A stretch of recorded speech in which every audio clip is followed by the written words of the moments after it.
Guys, welcome back and thank you for joining me tonight. Trying to turn on my light here. Okay. Guess we'll just leave it like that. Alrighty.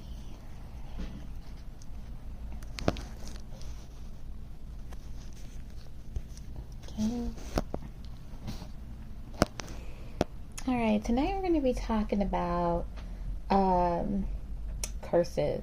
Okay, so I know that some of the videos on my channel, we talk about different spooky topics, and also we talk about different aspects of spooky topics, right? So tonight we're going to be talking about curses, all right? And we're going to focus on the people who loved magic, okay?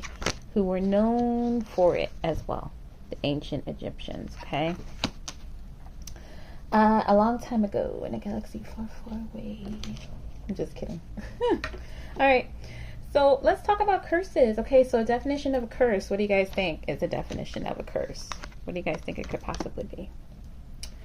According to Wikipedia, the definition of a curse: a solemn utterance intended to invoke a supernatural power to inflict harm or punishment on someone or something in different cultures, right? In ancient Egypt, we're going to focus on them for a minute because they were known for it. In ancient Egypt, they were into stuff like that. They used curses in their temple rituals to combat enemies and male violent forces. Okay, so they believed that this stuff was 100% real, okay? And going back, this actually goes back to ancient times, okay? They solemnly swear and believe that this needed to be done in their culture. So there was some type of experience, okay, or knowledge that they actually embodied, that they believed that these acts were something to do on top of their burial rites and also different things throughout the lifestyle that they had. Written examples of tomb curses are rare, but strangely, or I shouldn't say rare, they're actually found in a lot of temples and a lot of tombs out in the Valley of the Kings, is where they bury the pharaohs or the queens of the Nile, right? And a lot of these inscriptions, anyone who disturbs the mummy or, the ancient pharaoh's burial ground or high nobles suffer bad luck, illness, or death, according to these inscriptions. And they would put them on the wall. So, like, let's say, I am somebody who lives in ancient Egypt, and I wanted to just explore the Valley of the Kings by myself because I've heard so much about it, right? I go out there, they would see these inscriptions that indicated nobody was allowed to go into these areas, right? And they would have basically a warning sign in an ancient Egyptian hieroglyph stating that don't disturb these tombs. And people actually went out there and still did it. Right? A famous curse that they talk about is King Tut's tomb, where they said that strangely, when they opened that tomb, a lot of weird things were happening to those that opened the tomb and things of that nature in the Valley of the Kings, right? That's actually a very famous example. Ancient Egyptian tombs had these warnings or curses, and they would warn about ghosts. They would warn about all this stuff. They had a big warning sign that said, "Don't trespass." And this is what's going to happen pretty much if you trespass, right? Anyways, a lot of people thought it was, hocus pocus, and they did it anyway, Yeah. And building a tomb, okay, for these pharaohs or for kings or for nobles, it was a huge investment, okay? This was massive work here. This wasn't, let me just build a coffin and throw somebody in there. No, this was intricately done for each pharaoh, for each queen, each royal family member, and beyond. High-ranking officials, high priests, high priestesses, magicians. It was a huge investment in time and wealth and effort. And they believed in this so much that they did it.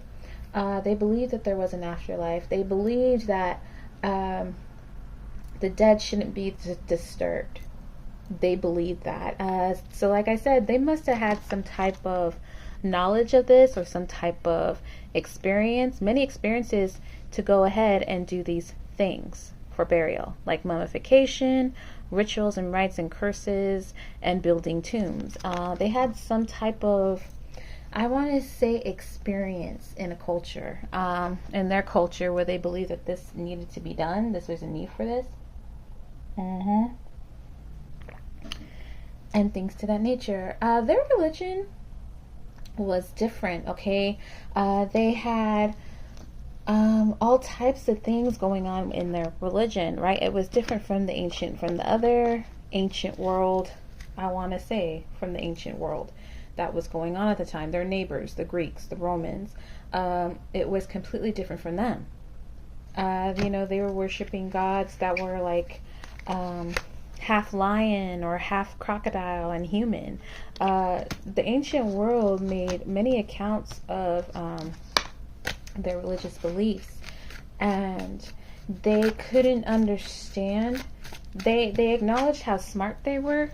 They acknowledged how they knew a lot about astronomy, mathematics, the stars, and they just were in awe of their wisdom of this culture. But also when it came to their religion, they couldn't understand their practices.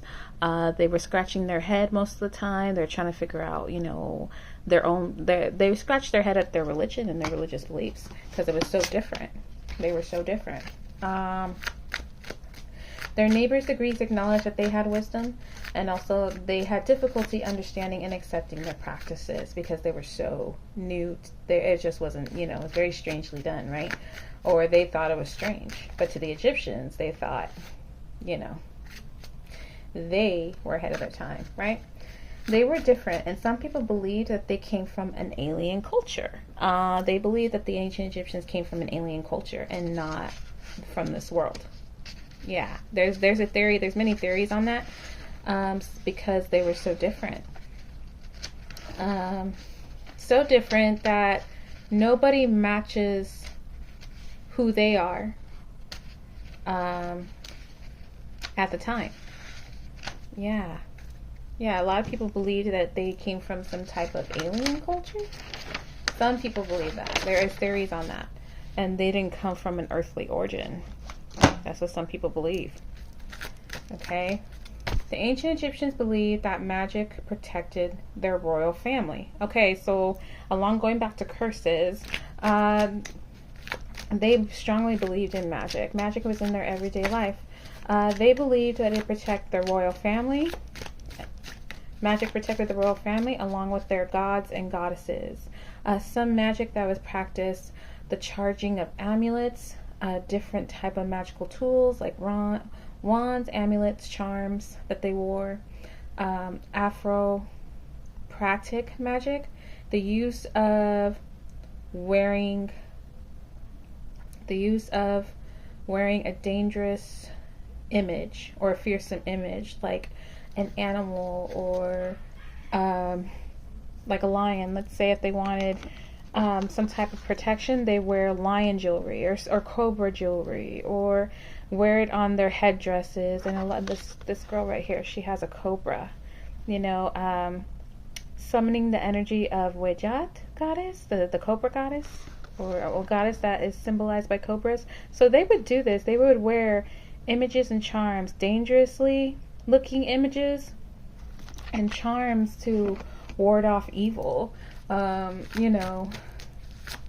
And things like that. And we kind of do that today, right? With tattoos. Some people, they wear tattoos, or they, or they do art. Something like that is a form of protection, image protection. Afro-practic magic, yeah. And they also dabbled in Heka, the use of medicine, knowledge of medicine and poisons and things to that nature. Cosmetics, they were really big on this stuff. Cosmetics heavily, right? Some of the cosmetics they use, I know because I was in beauty school, they were one of the first cultures or people to wear makeup. One of the first, yeah. Heavy eyeliner, kohl eyeliner, like the natural stuff, to accentuate some type of beautification, beauty enhancement, male or female. They use different practices and different things to enhance them. Okay, they were really big on, headdresses, wigs, eye makeup, because the eye itself was a strong symbol to them. Okay, we also have magicians performed rituals to protect the king and his line. Okay, so not only were they known for healing remedies and things like that, but their culture was heavily dipped in magic. Okay, so they performed rituals to protect the pharaoh and the queen and their line and their lineage, and also their priests, their high priestesses. This was a huge thing to them. Yeah, the whole thing was. On top of building elaborate tombs in the middle of the desert where there's not a lot of resources. They didn't have the resources that we have today, and they created something so magical out of the desert with, oases and wild animals, which is amazing. Like, a lot of these ancient sites are literally in the middle of nowhere, elaborate, it's amazing. So magic was a part of their everyday life, basically. And also among the social classes of Egypt, archaeologists have found charms in the cities dating back when, in the communities outside of the royal family.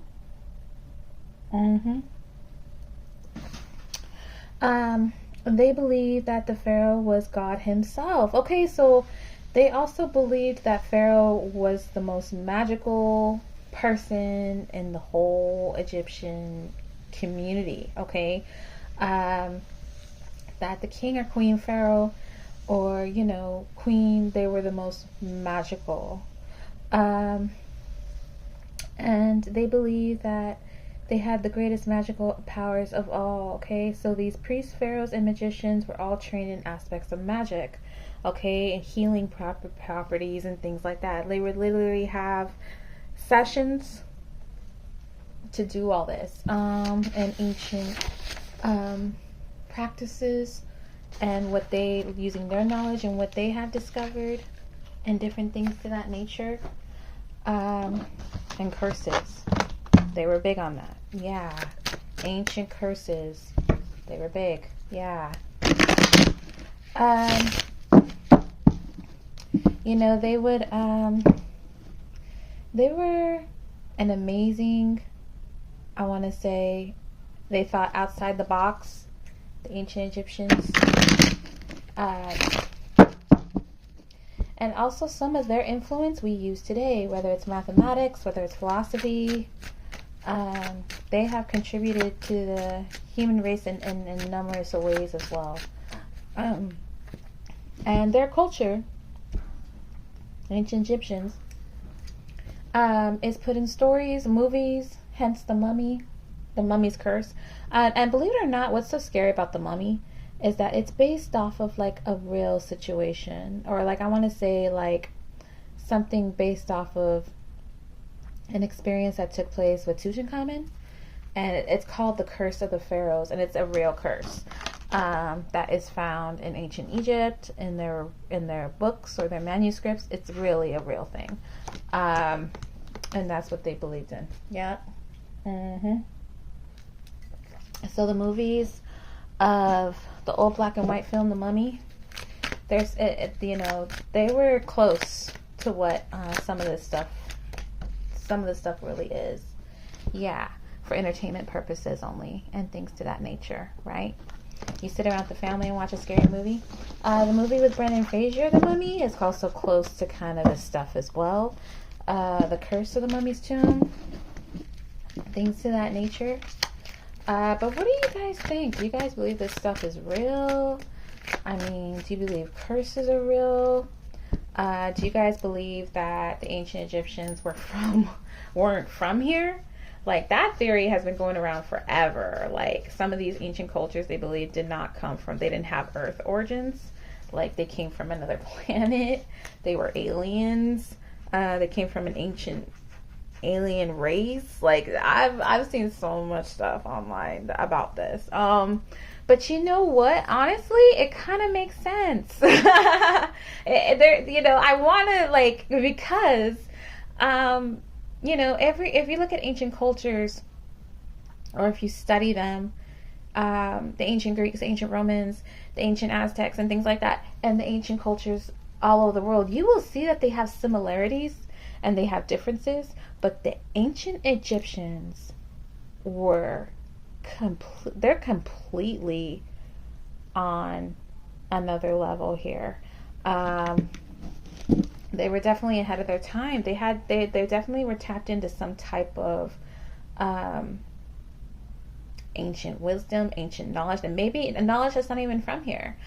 We don't have a lot of answers, but we do have what they left behind. And putting the pieces together, like a scientist or an archaeologist, or someone who does research, or someone who's a historian, or someone who studies ancient cultures, you come to find that they are still this phenomenal, amazing culture that you can't find anywhere else in the universe, on this planet. I don't know, maybe there's some truths that maybe they really aren't from here. I know there's been theories about that. And maybe some of this stuff that they embodied could have been alchemy and many other things. But they believed in a higher power. They believed that certain things had to be done a certain way in order for positive results to surface. They did believe in protection, protecting your family line, your lineage, your soul, your spirit from male violent forces or invading armies, right? They believed in all this stuff. They believed in finding cures for medicine because of illness and things to that nature.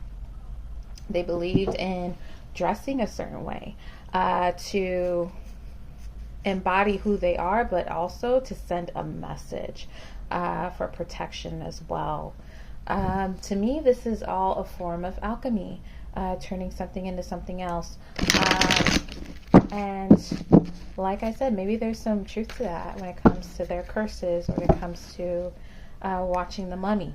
Okay, we got the Empress card coming out. When it comes to the mummy, right, of ancient Egypt, right? But yeah, you know what? There's a lot of theories that are out about the culture itself, but they were definitely a magical culture and a magical line. They believed in all this stuff. They believed in a higher power. They believed there was more than one higher power. And they believed that certain things were done a certain way to achieve certain positive results. And what do you guys believe? Do you guys believe that curses are real? Do you think that they had an extra sense of knowledge or something that we haven't discovered yet to this day? Or do you think they're part of an ancient alien race? That theory has been roaming around for years. And some people really do believe in that. Some people don't. But